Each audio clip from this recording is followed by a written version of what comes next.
Hi guys, my name is Moran. Welcome to my channel. I'm back. Probably nobody has noticed that I was gone anyway. And today we are kicking off the season, so to say, with some real fun stories from Reddit, as usual, about people being crazily petty. And I've picked some stories where it's like the pettiness is just taken to another level. So without further ado, let's read some stories. The first one actually comes from Am I the Devil subreddit, which already is not a good sign. Am I the asshole for refusing to get up and hand my wife paper towels that were 3 feet away from her? My wife is right around 6 months pregnant at the moment. Earlier, she was indulging in some barbecue ribs that I picked up on the way home. It was at her request as a late night craving. She was sitting in a lounge chair and eating quickly, messy slash sloppy, before returning to her schoolwork she fell behind on. She returned to school at 26 to obtain her degree, and I have been supportive. I was glad to make her slightly stressful week a bit better with the food she craved. I had just sat down myself when she asked me to pass her the roll of paper towels, as she was all messy from the barbecue sauce and wanted to check her email. Now, the paper towels were way closer to her side of the room we were in, living slash dining area, and I had literally just sat down. I told her no to get them herself. She said it was awkward and annoying for her to get up from where she was sitting with barbecue sauce in her hands and stuff everywhere. She tends to be pretty messy in her day-to-day, and the area was cluttered up with her water bottle, her school stuff, books, clothing, random papers, etc. I jokingly said, "Well, you didn't think that through, did you? I'd slap your ass," in reference to not preparing for the messy ribs, and she got pissy about this, saying I was being an ass for no reason, and could I please just pass her the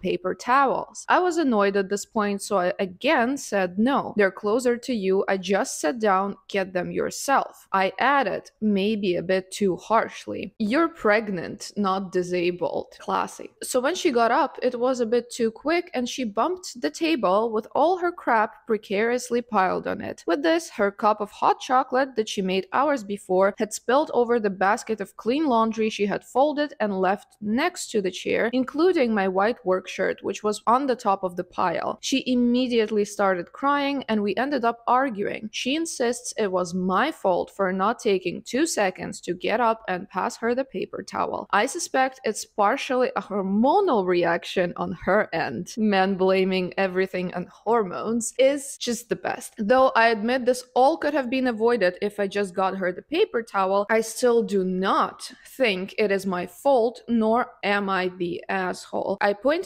out that A, if it wasn't so messy around her, it wouldn't have happened that way. Why wasn't the laundry put away instead of in the basket on the floor? And why not take the hot chocolate to the sink if you didn't drink it? I don't no, maybe because she was doing schoolwork and she's 6 months pregnant, which, as far as I'm aware, you already have a pretty big belly, so it's pretty hard to get up for no reason. And then B, laundry is going to be a major part of her life in just a few short months as she gets ready to become a mom, and getting so upset about an extra load isn't worth the energy she's spending. She's not upset about an extra load. She's upset because you're a jerk who can't get up to get his pregnant wife just paper towels. She's carrying your child. She literally is growing a whole entire human being inside of her while studying, and you can't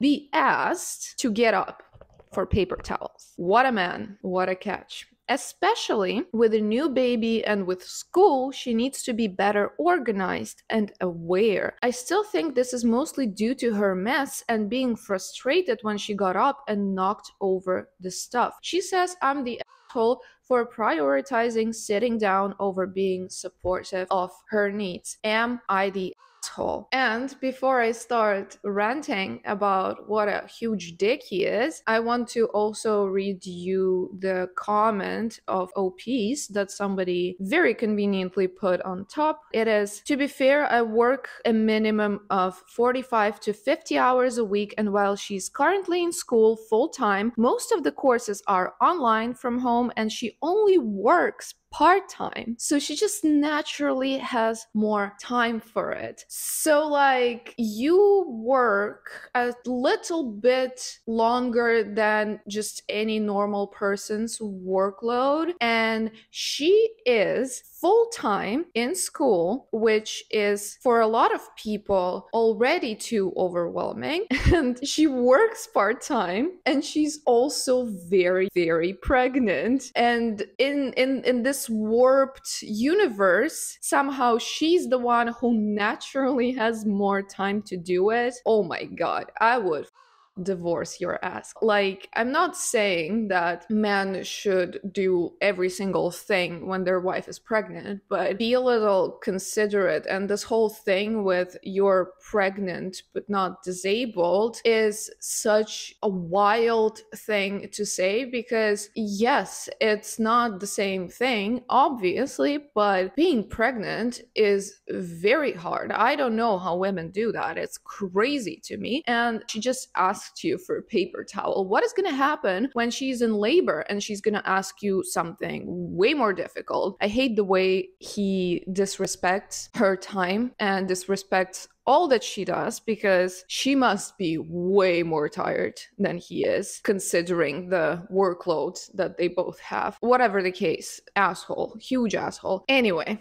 let's move to the next story, which is, am I the asshole for calling out my partner for changing her lock screen whilst on a girly holiday with a morally corrupt friend? Now, the title already has a lot of information that makes me think this is gonna be a wild ride. My male 54 partner, female 55, and I are planning to move in together in February, where I'll put a stake into her house, so serious stuff, wanting to spend the rest of our lives together. She has a friend whom she has known since 10, living in a boarding school in the same dormitories. They are very different people, but get on due to their history and proximity to each other in later life. My partner's friend has never been faithful to anyone, has cheated on everyone she has had a relationship with, and in the case of her 20-year marriage, was unfaithful many times. He since ditched her, and she has been very active on the dating scene since, despite having a long-time lover. So they went on a holiday together, which I was a bit paranoid about, where beforehand my partner had Botox in her face, as did her friend, false eyelashes put on that look like brooms. Honestly, at this age, have a bit more decorum. Honestly, at this age, don't be such a judgmental dick. Anyway, am I the asshole for calling out my partner, as she had changed her lock screen from a picture of me, had been that picture for 7 months, to one of her 20-year-old kids whilst on holiday. This was after admitting her friend was looking at dating apps whilst abroad, which she played down as locality services popped up natives of the area, although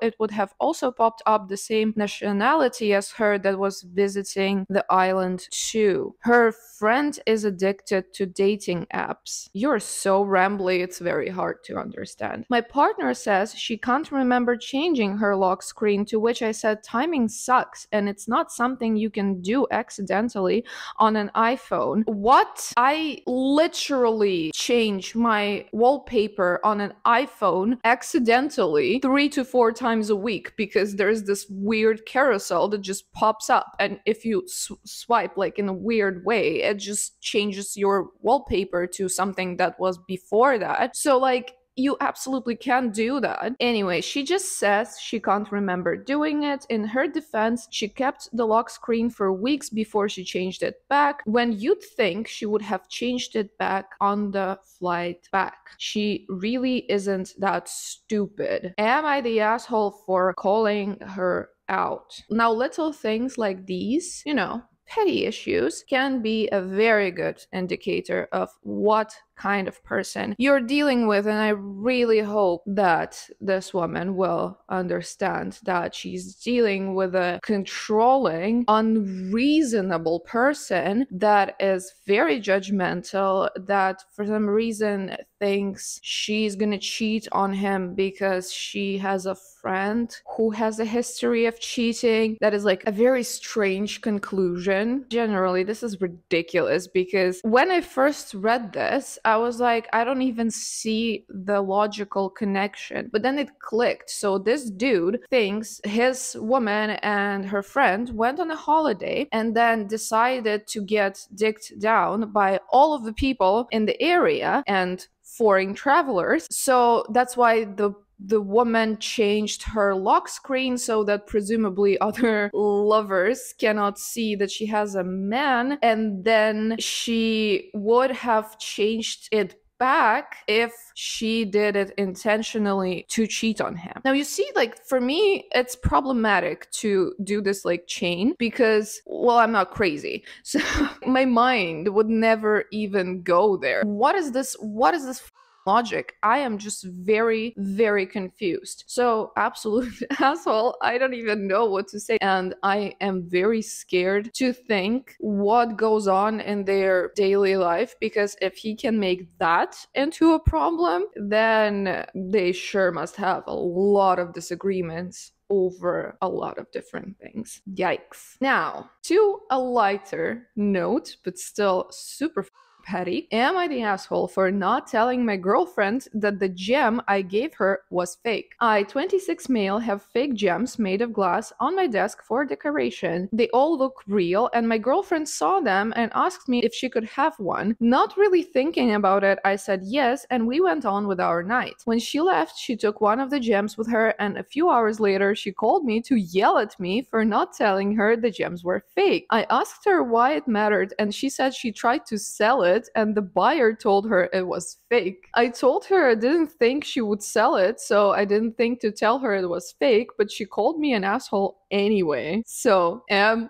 I the asshole? I don't know, but I find this story hilarious. Not the asshole, this is ridiculous. I thought it was fake, but you know, sometimes you're like, you can't make this shit up, because honestly, what the hell is going on? So she just thought that you had a bunch of very expensive gems just around your desk, and then she decided to like take it and sell it. What the hell? Even. And like, my favorite part of this story is that she called to yell at him because she couldn't sell it. The audacity of this girl. Why are you like this? Moving on. I, 18 female, smoked a cigarette at a party, and now my boyfriend, 19 male, tells me I need to make it up to him. What can I do? This is from Relationship Advice. Reddit, please help. I, 18 female, went to a party over the weekend without my boyfriend, male 19. He was fully aware of the situation and who the plans were with, so there was no issue there. Both of us were at different parties that night, which is something we communicated, as each are friends with the respective groups. We have been together for almost a year and have yet to argue until today. While there, I was offered a cigarette by a girl, 19 female, I had just met. Though I wouldn't call it peer pressure, I didn't want to be the only one not smoking, considering everybody in that group was smoking something: weed, tobacco, etc. I accepted and only took about 2 drags, not inhaling as I didn't enjoy the taste. After the party had ended, I picked him up as he'd had a few to drink at his friend's house, 18 male. It's worth noting that in the past, I have smoked, and such was the case even on our first date. Since I have stopped, he has admitted that he finds it unattractive, and I have agreed. Part of the reason why I stopped was because he did not like it. He saw a photo from another girl's Instagram, which included a photo of me holding the cigarette. He said that I had lied because I told him that I'd stopped but smoked even a little the other night. He also said that he found me unattractive and didn't want me to touch him. I've tried to be gentle, I've apologized endlessly, and even asked if it was enough for him to consider a breakup. He said no. However, he also said that he hates me a little bit for it, and that since it's my problem, I should fix it. He shut down every suggestion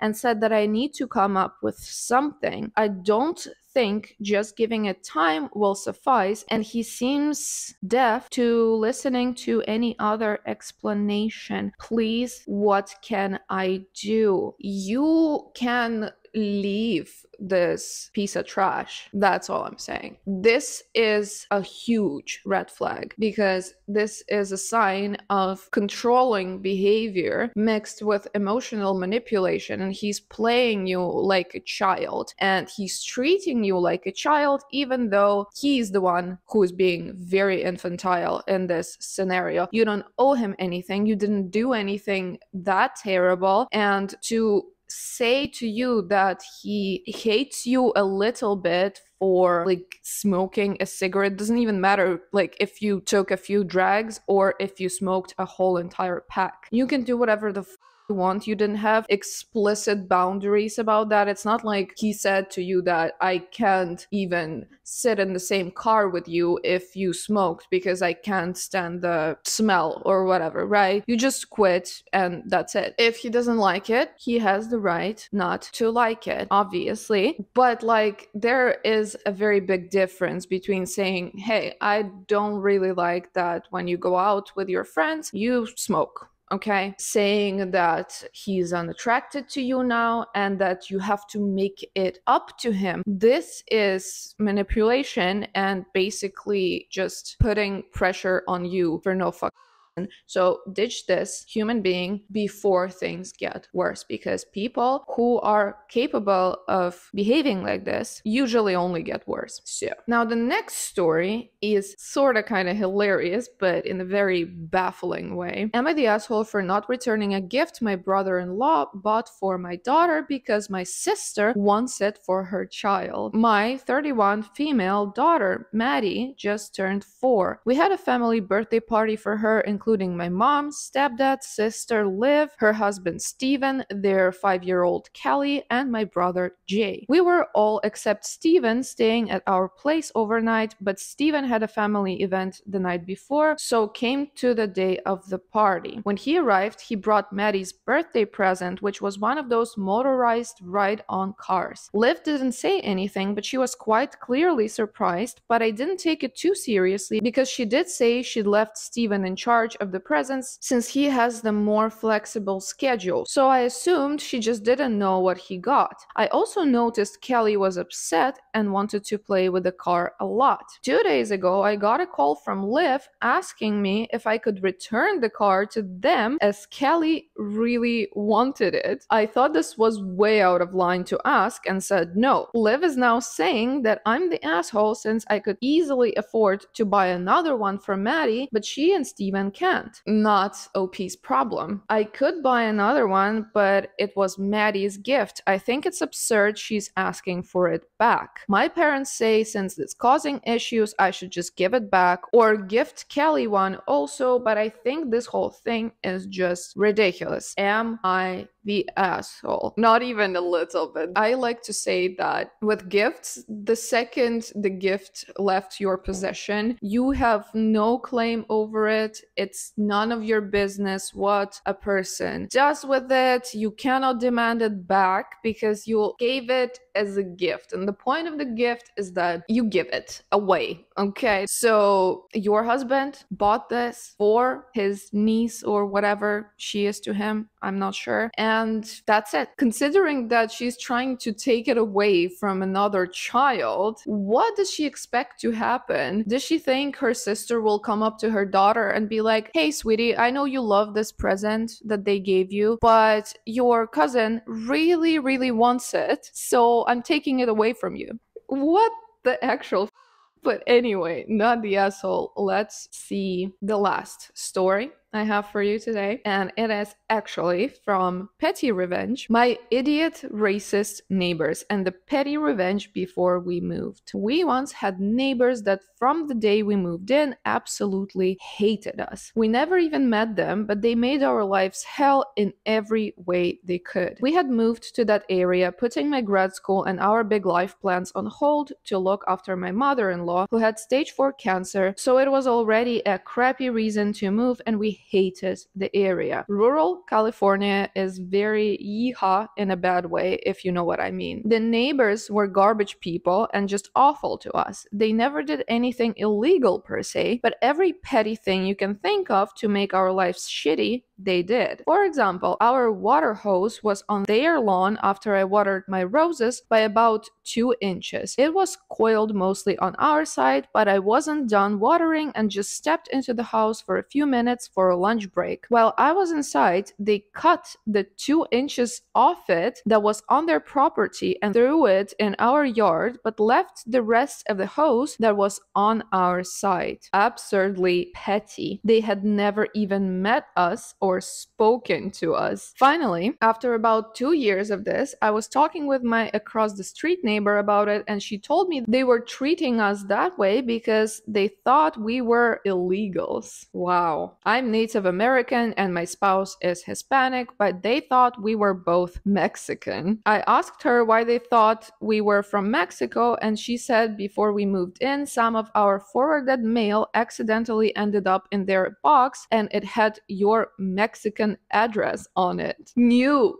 Mexico. We are from New Mexico. These idiot racists thought we bought a home in an upscale neighborhood in coastal California with cash, and we came straight from Mexico to do it, so we must be part of a cartel and here illegally. They had concocted this whole narcos scenario because my husband's last name is Lovato. It's not, but a similar old Hispanic last name widely used. We are darker than they deemed appropriate. We bought our house with cash. We had sold our starter house. We put years of back-breaking work into renovating and made a killing on it. And they didn't know New Mexico is a US state. It was all so absurd. Don't worry, the story has a happy ending. When we moved out after my mother-in-law passed, I wrote them a long letter telling them how embarrassingly stupid they are. I'm native, so I was sure to tell them that they were the ones trespassing on my land gained illegally by their government. You go girl. And how they were giant assholes for making what was already a hard time on my husband, who was dealing with the slow death of his mother, a highly respected physician in the area, so yeah, not an illegal cartel member, an even worse time, so I hope they're proud of themselves. Then we stole their cat. I just love it how the story was going and going with like long paragraphs, and then there is just like, boom, then we stole their cat. Wonderful. About the cat, they neglected him and left him outside, covered in fleas and fending for himself day and night in the terrible heat of summer without water and in the freezing cold of winter without shelter. The cat had already moved in with us because we actually cared for it and we took care of his medical needs. In my book, you treat your cat like crap and you didn't microchip him, he's mine. So, one good thing came from our time here, and he's napping in the windowsill right now. We named him Flavio after Flavio Mendez Santiago, the famous Mexican cartel drug lord. Fuck racists. This is awesome. And then we have a couple of very long edits, but I don't think that I will read them in this video, but I'm gonna leave the link in the description in case you want to check them out. Anyway, let me know in the comments what you thought about these people and stories. I will see you with another video real soon. Don't forget to subscribe if you don't want to lose me, and I will see you next week. Bye.